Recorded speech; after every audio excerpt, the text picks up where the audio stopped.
Hello, dear friend, my lovely audience. Welcome to the East West Show. Jack Chow on the East West Show with G&E TV. We're in West Covina. We love West Covina because it's our own city. And speaking of a district, though, West Covina is our district, is our own home, because EDI, is located in West Covina. So today, joining me is one of the West Covinians. She is the board member of the WC Unified School District, West Covina Unified School District.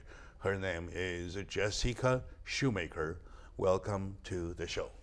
Thank you for having me. Very good. Jessica Shoemaker has been in West Covina for 28 years. When I say I say actually live in West Covina. Out of the 28 years, she has been on the board for school district for 13 years something. Correct. Because 12 years, because she stayed there 3 terms. Right? Now she is running for re-election, and that's why we're here talking about education, talking about school district. So I believe you're the one that knowing the school district very much. Do you? I would hope so after all of these years. All right. Normally at the time when we talk about election, we normally ask 4 questions. Okay. And those 4 are who you are. Right? Okay. What you did in the past. Right? Okay. Okay. What you will do in the future or when we elected, right? Okay. And then the last question, why you? Interesting, right? That will be the hardest one. That will be a hard one, right? Anyway, so you want to answer them one by one, or you want to put them together to make a longer statement? Let's go one by one. Okay, very good. So, who are you? Okay, as you mentioned, I am a 28-year resident of West Covina. I actually graduated from West Covina High School, so I'm a product of the West Covina schools. I see. After school, I studied international relations and business along with paralegal studies at San Francisco State. I then returned home and I started working as a paralegal. The firm I currently work for represents public entities like cities, school districts, and water districts. Mm-hmm. That gives me a unique perspective because I am always current on the law involving those types of entities. So I am able, when I sit at the board table, to know when a contract benefits the district, when it doesn't, what laws are upcoming that will affect our students. And so after I returned and started working in my current career, I had always stayed involved in the community. Mm-hmm. I actually got involved in the school district in high school. I started attending meetings, school board meetings, because I was very active politically. And so it was just a natural fit, and I decided to run for board, and thankfully the community decided that they wanted me to represent them. All right. I would say thankfully the community made the wrong pick. Or right pick. Yes, hopefully the right pick. I was kidding. I know they did the right thing.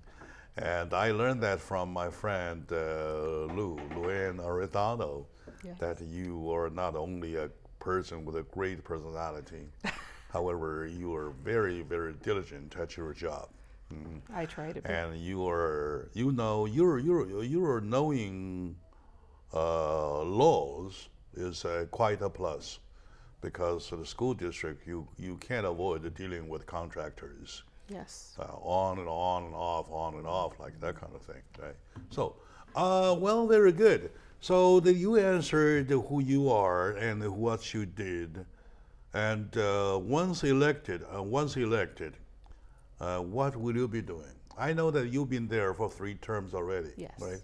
So for the first term, I know there's no limit, no term limit, right? So correct. For the first term, and for the terms coming on. Yes. So do you have a plan yourself about what you want to do?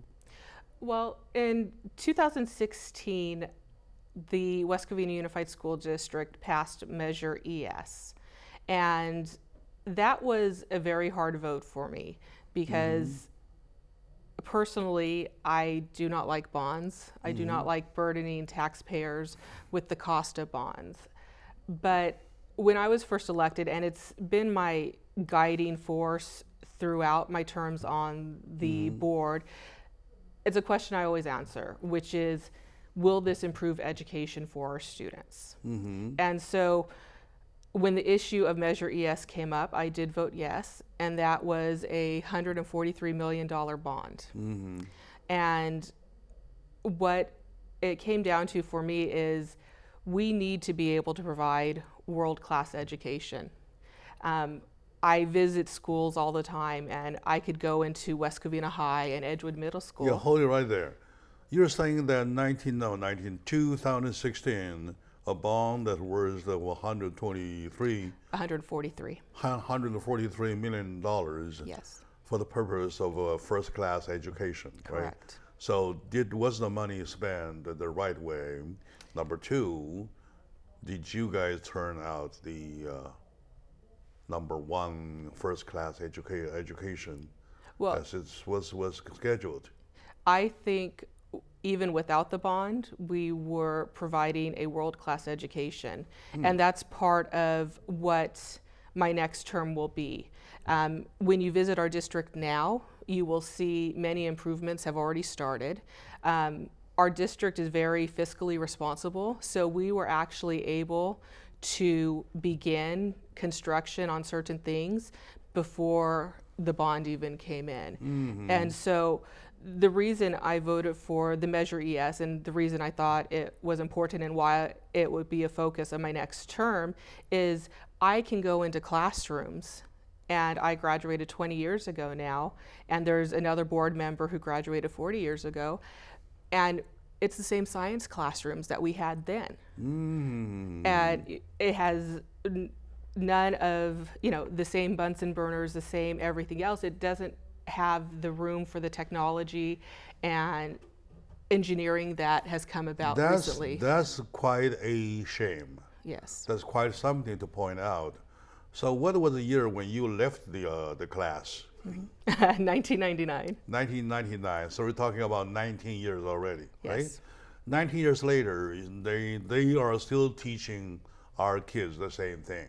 Well, and that's part of the issue is they're not teaching the kids the same things, but they don't have the equipment necessary. So for me, what you will see with Measure ES, and while I think it's important to stay on the board, is we need the experience that I am able to give to the district as we start developing our facilities. I mean, we have a building going in at West Covina High that is dedicated to career technology education. Let's make things clear though. Back then, 1999, there was the time for Pentium, the computer thing, right? Okay. Now you're talking about hundreds times of thousands of times faster computers, right? Exactly. Okay. Now, back then to right now, we are not catching up. Is it because the money, for which we have 143 million already?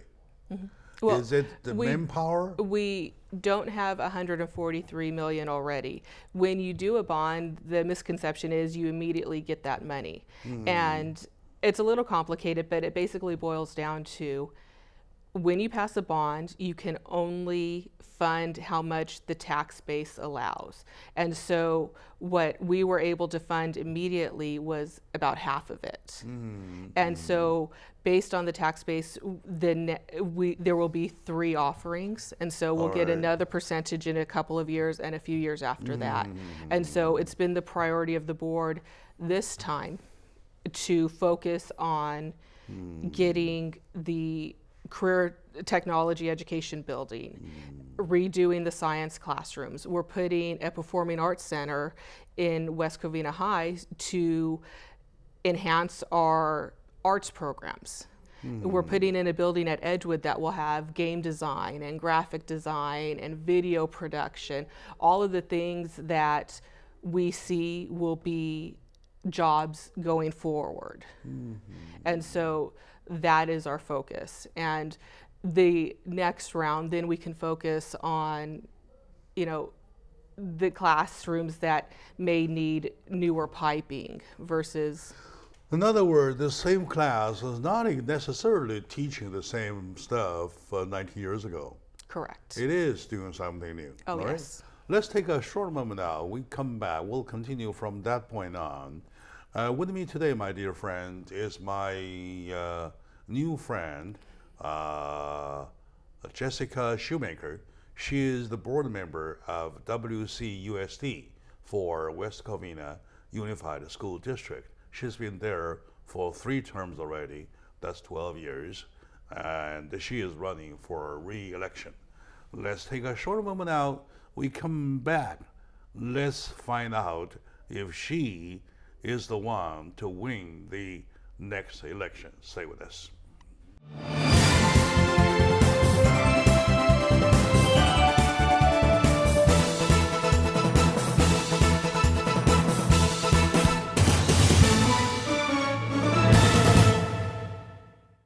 Hello, my dear friends, lovely audience, and welcome back to the East West Show.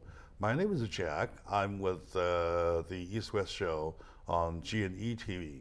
Today with me is a wonderful person for the city of West Covina, for the area of West Covina, to be more precise, because she is the board member of West Covina Unified School District. Her name is Jessica Shoemaker. If you see the signs outside, if you see the ballot, well, probably her name is there. So, well, it's the time almost there to cast your vote to her. So, welcome back to the show. Thank you. Right. Talking about how much you know about your school district, I believe for 12 years, though, you must know the school district from head to toe, from inside out. I believe I do. From flesh to bone, right? Everything, Yes. right? Okay. Yes. Now, how big is the area the school district covers? We cover basically 75% of the city of West Covina. Oh, okay. And so we do not cover 100% of it. There are other districts that touch West Covina. So there's Covina Valley, Roland. So just because a school is located in West Covina does not necessarily correlate to it actually being in West Covina Unified. How many schools do we have altogether? Well, we actually opened a new one this year. So I'll actually give you the breakdown of all of them. We have 17 total. And so 8 of them are elementary, 3 are middle school, 2 are high schools, 1 is a continuation high school. And so that basically means if you go to one of the other high schools and need to do credit recovery, or you may have gotten in trouble and need extra support, you then can go to the continuation high school. And so our continuation high school is actually known throughout the community for being wonderful, for volunteering, and for really giving students the support they need. We also have 2 charter schools.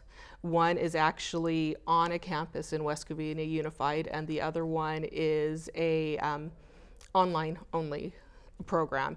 And that program actually allows us to get students from any county that touches LA, including LA County. And it's really meant for the students who live in a rural area that may not have schools nearby, or if they're actors where traditional doesn't work. And we were really proud this year to open the Mount Sac Early College Academy. And so that is a partnership with West Covina Unified and Mount Sac. And basically what it allows a student to do is you take high school courses in the morning, college courses in the afternoon. And so if a student starts as a freshman, passes all of their classes, when they graduate from Mount Sac Early College Academy, not only will they have their high school diploma, they will have enough credits for the equivalent of an associate's degree. Yes, exactly. I was quite amazed by that information. I still recall it was Mr. Charles Himman. Yes, the superintendent. The head of your school district. Correct. Yeah, he was the superintendent, right? Yes. he let me, gave me that information, which means that they started at high school teaching college curriculums, right? For that, each of the subject whatsoever you learn, you accumulate the credit that will be applied to your either entering the college or even going higher. That was the part that's very, very encouraging. So, well, and what's really good about that one is 71% of our students qualify for free and reduced lunch, which means they do not come from wealthy families. The threshold to qualify is pretty low. That is 2 years of college free of charge.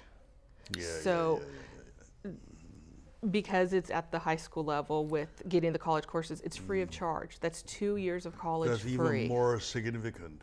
Yes. Even more significant. So to look around at the students, though, I know you have 17 schools, and you have one of the special schools after high school, right?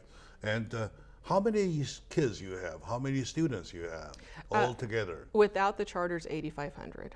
8,500. Yes. That's quite a big. Yes, and so those are the students we deal with day to day.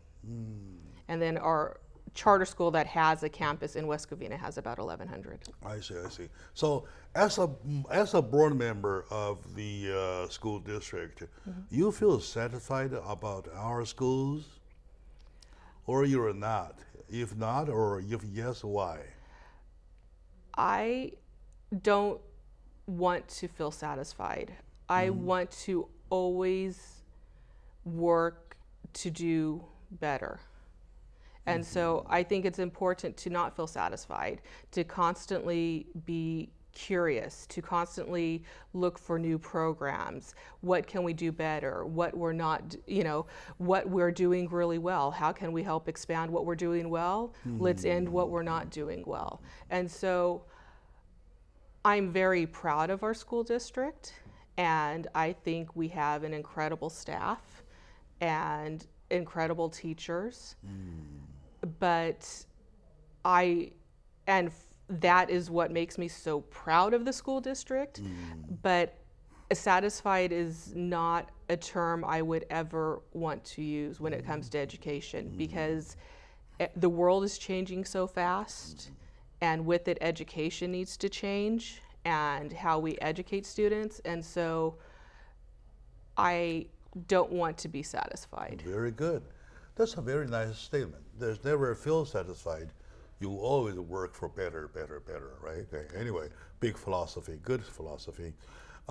Speaking of education, though, I know lots of elected officials.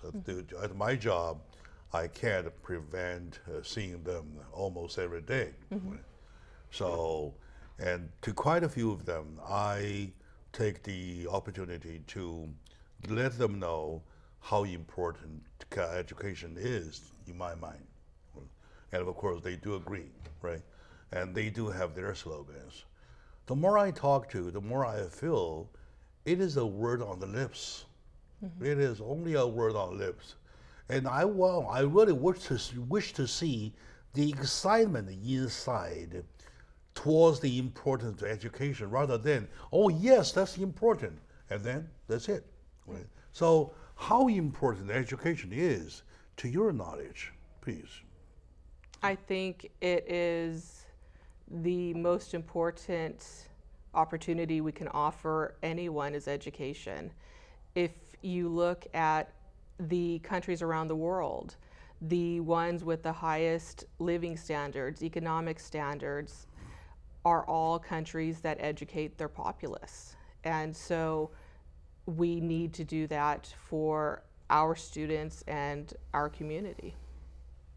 And for me, it is not just lip service, because I've dedicated now a third of my life to doing the best I can to put programs in place and to have a district where we educate the students. And, a lot of emphasis is put on, you must go to college.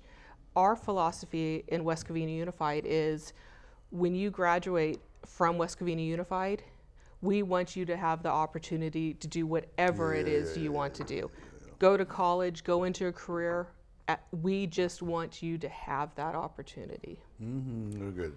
I recall last time I interviewed back then Mayor Tony Wu Okay. of West Covina, and he told me that he was imposing a after-school program Yes. that has motivated the entire community, including business owners and the school district. Yes. And speaking of school district, we are donors.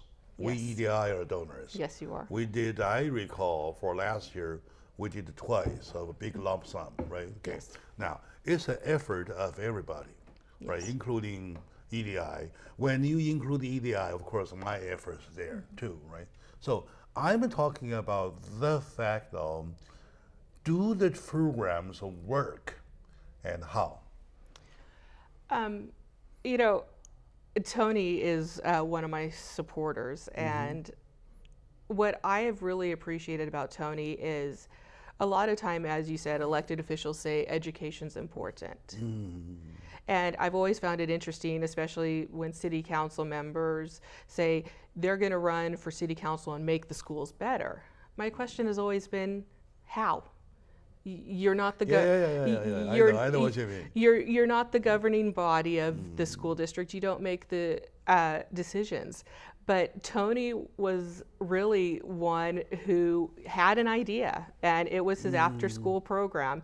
And so what it did is it went out to local businesses such as yourself and got donations. In our instance, the donations we got helped fund the middle school bands and after-school programs, because one thing that was interesting about Mr. Wu's idea is that the programs be used for middle school students. So a lot of times the focus is on elementary school students that they need after-school programs, or once you get to high school, you have sports and clubs and things like that. And so the idea was really to use it for middle school students, and that's what we've done. And we really appreciate Mr. Wu and all of the donors who took the time and took the interest in our school district, because there's only so far a school district can ever stretch a dollar. And any dollar we get from outside of our general funding is one more dollar we can put back into the classroom. All right. That's good. That's Yes. good. And also that your current mayor, Mr. Lloyd Johnson, Yes. last time was here, mentioned about the matching funds, the matching funds to education. I'm quite satisfied to see the city with this matching fund really helps education, right? With me today is Jessica Shoemaker. She is the school district board member. And let's take a short moment now. When we come back, we'll stretch our subject a little bit to cover in a more general way how we want to take care of people, of the young people, namely the millennials. Stay with us.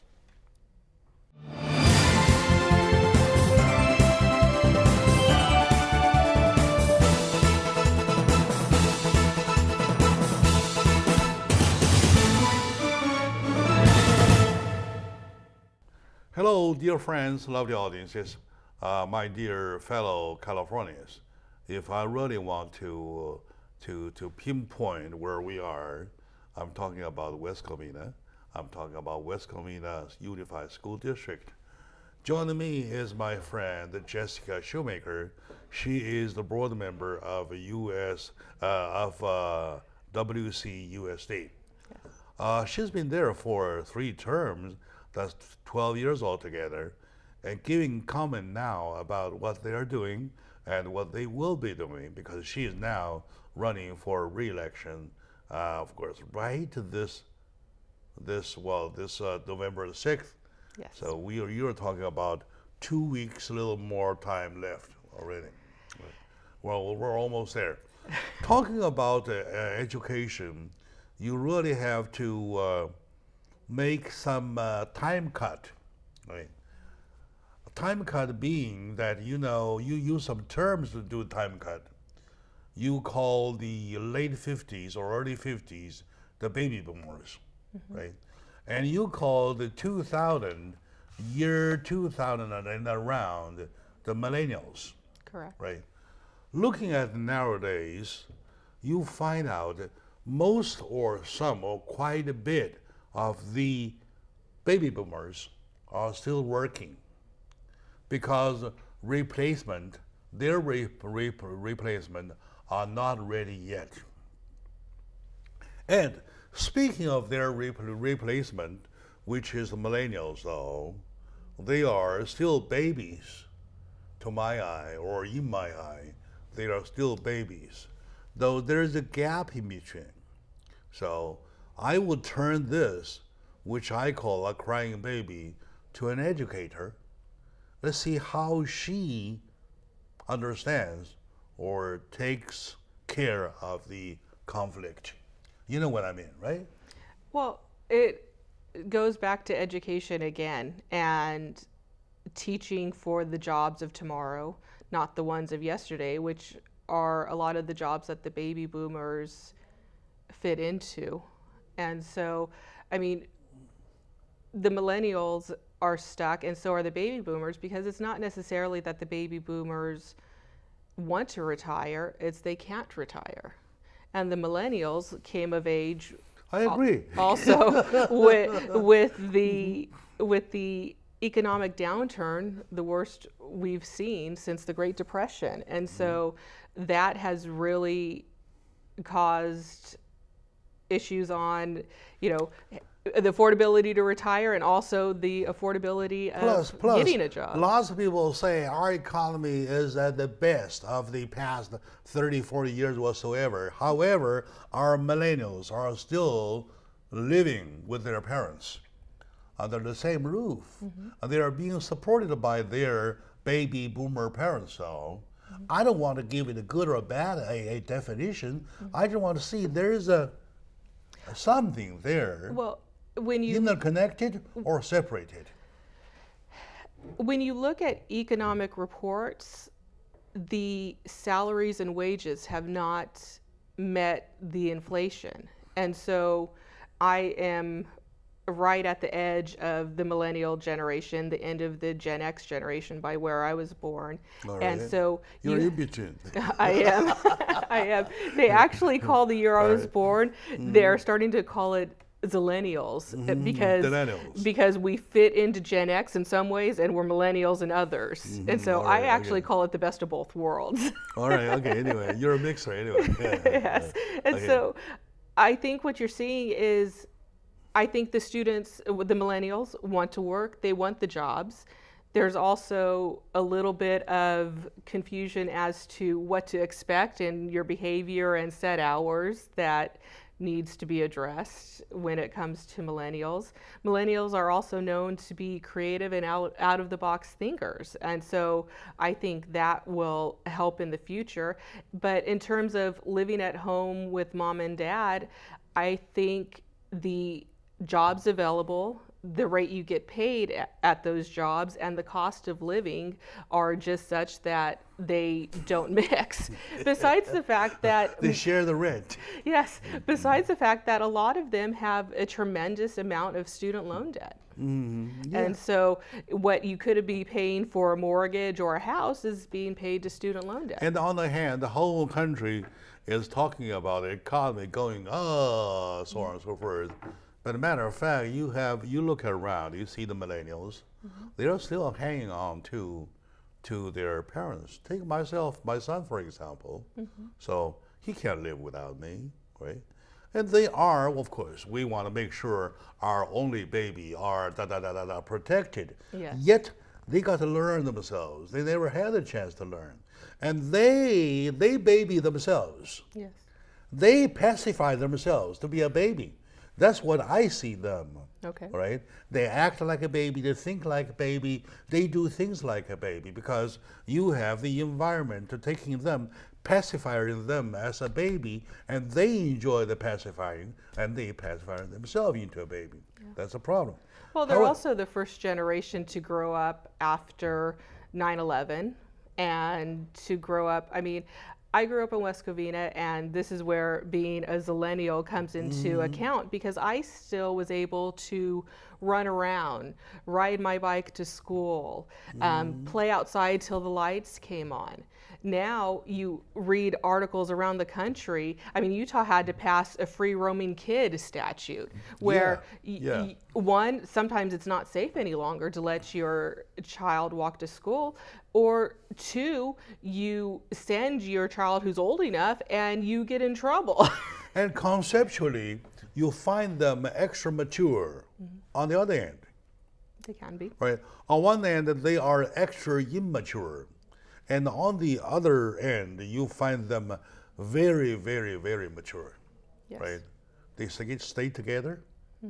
They start sex early. Right? And some becoming single mom. Well, that's not a new phenomenon. The age that children become sexually active is actually going back up. They're finding that millennials are actually more conservative. More conservative? I disagree. In terms of that. I disagree. Politics, not so much. Are you talking about the low-hanging pants? Or are you talking about a top that barely covers anything? Well, that's been from the 90s on. All right, okay. I give you a joke, all right? Okay. All right. A friend of mine has been a single father, right, to a daughter. Daughter is about at a rebellious age, Okay. right? And then one day, after a long time of struggle, he decided it's time to talk about something with her. And for the whole point that she has to be careful. That's it. Okay. Right? And the father started, baby, there's something I really want to talk to you. And I thought that way now, And the girl says, what you want to talk about? So, I just want to, I want you to pay attention to the fact that you want to protect yourself. You're talking about a condom? Excuse me. The father kind of like flush face. All right, that's it. Okay, let's eat. Something like that. Well, part of that they are more open. They are. Well, and part of that comes from the fact that there are education standards now that talk about those in school. I mean, as young as 10 years old. After all, this is the challenge. These are all the challenge to you as a board member of a school board. Yes. Right? Because we are facing a new generation. We can't forget them, because today's millennials will be tomorrow's elite. Yes. Could be president of the United States. Well, one of them will be. At least a couple of them. One of them has to be. Yes. So someday when we are, even you are all gone, though, it is them and their children that are playing on the stage. Yes. So we can't afford not to care about them. Correct. We can't afford not to talk about them. Correct. Discuss about them. Correct. All right, let's take a short moment now. Oh, thank you for the agreement. We'll come back to continue.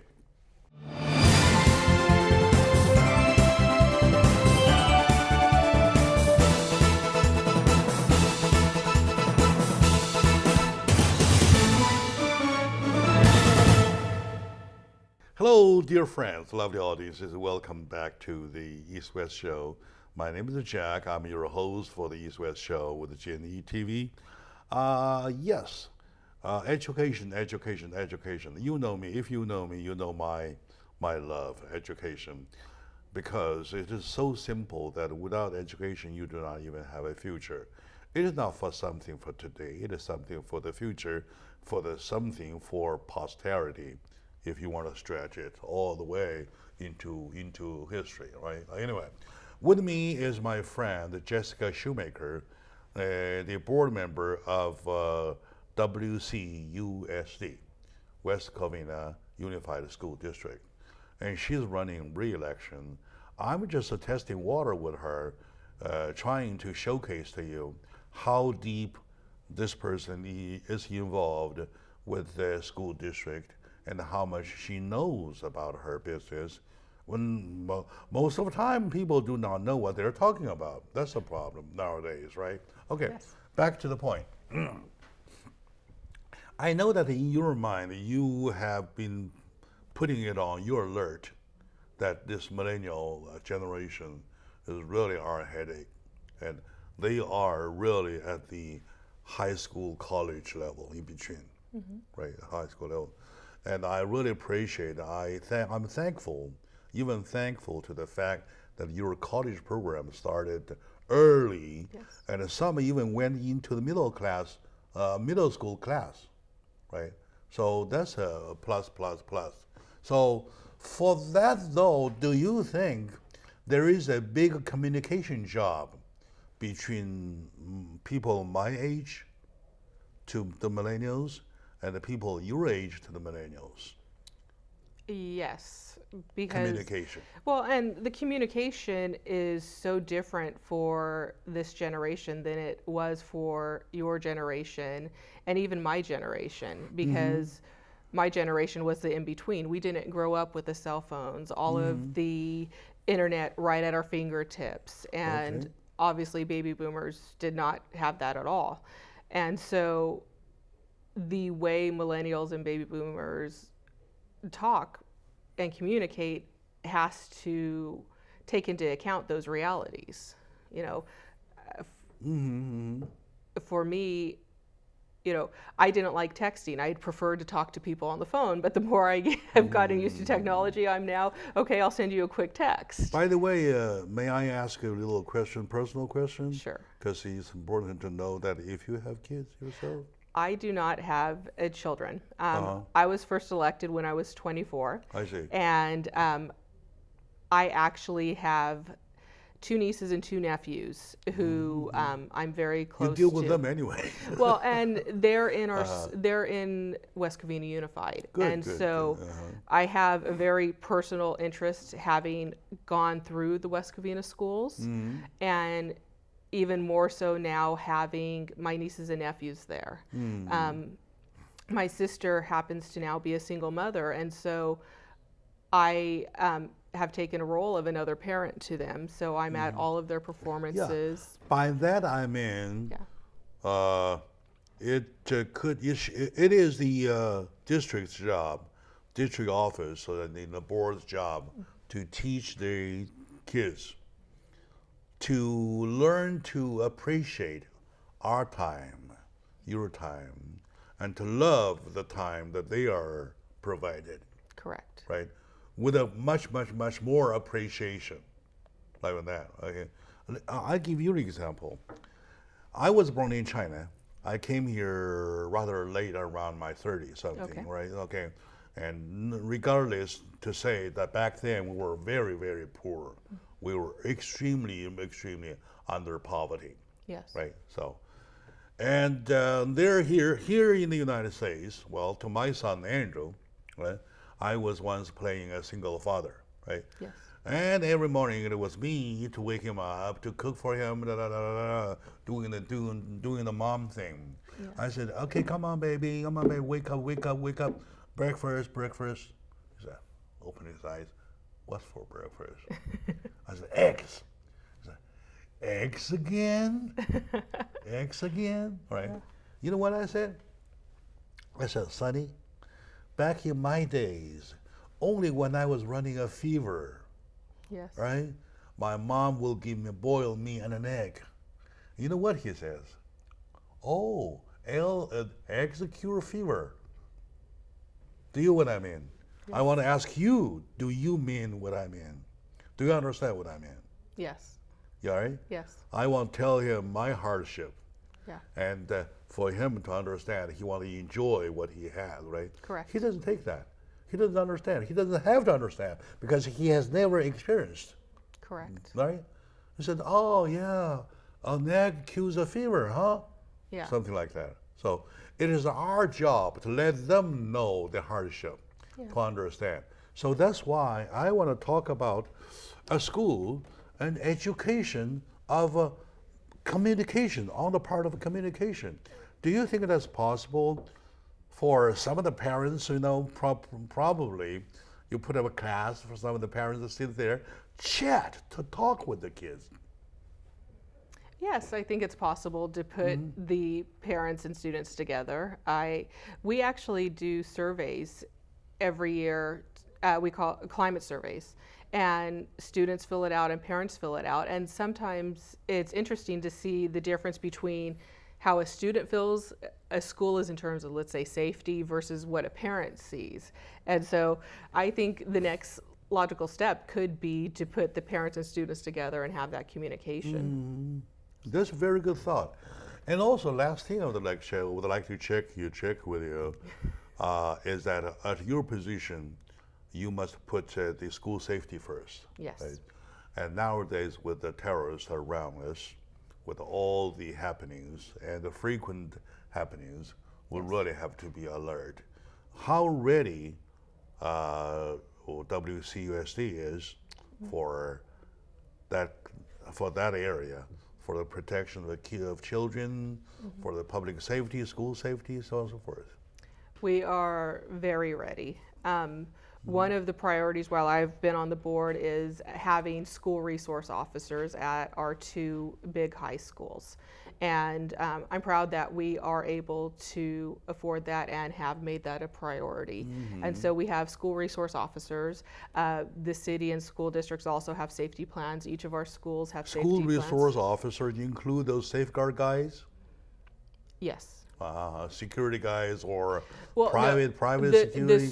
We have security, but the school resource officers are actually sworn officers from the West Covina Police sworn Department. officers. Yes. Good.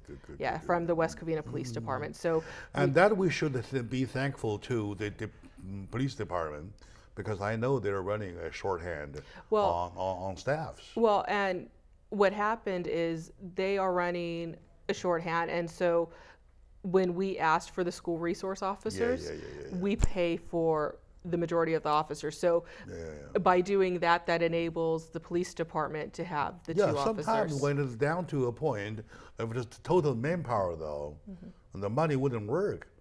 So if you pay me to protect, then I don't know how to protect, right?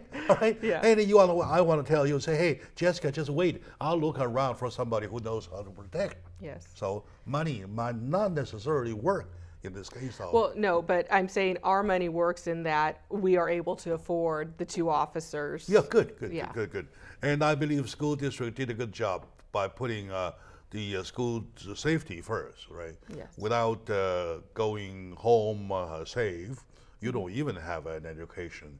You don't even have a future, Yeah. right? I mean, if you're worried about safety, then you're not going to pay attention in class. Exactly. And also, there was a little controversy arguing about on site with the armed officers, or in the class with armed officers. Has the school been given that a consideration to any extent? We haven't. I mean, there was a national debate about arming teachers, and we just never discussed arming teachers. I'm not sure that our teachers would want to do that, and California, I don't think politically would want something like that. I know there are countries that do arm their teachers, but I just, knock on wood, don't think that we as a society are at the point where, or definitely West Covina Unified isn't at the point where we need to have that discussion. We have plans in place. We have people who monitor social media, who let us know if they're hearing things. It's more about keeping your ear to the ground, knowing your students, knowing your community. That will be the best deterrent. All right.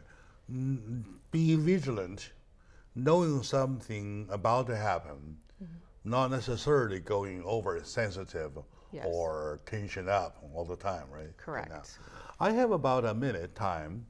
I want you to give the minute to you to deliver your message and to your voters. What do you want them to do, including your website information? Okay. Right. Good. Please. Okay. Well, I hope that I am your vote for re-election. I have been honored to represent the school district for almost 13 years now. West Covina is my home. West Covina Unified students are my students. To this day, something as simple as seeing one of West Covina's buses driving around the community fills me with a sense of pride. I can only guarantee that I will continue to follow what I've always followed, and that is, what can I do to make education better for our students? They are my number one priority. If you want to know more about me, you can find it at www.shoemaker.us. You can also find my Facebook page, which is Jessica Shoemaker, West Covina School Board. And on both of those places, you will find my phone number, and you're more than welcome to call me if you have any other questions. Very good. Thank you. I believe the same information will appear now. It is doing it now on the big screen. So grab a pencil, do something. All right. So my dear friend, that wraps up. Thank you for watching, and to Jessica, thank you for your service. Thank you for and having I me. wish you good luck, and I wish you continue serving West Covina for another term at least. Thank you. Great.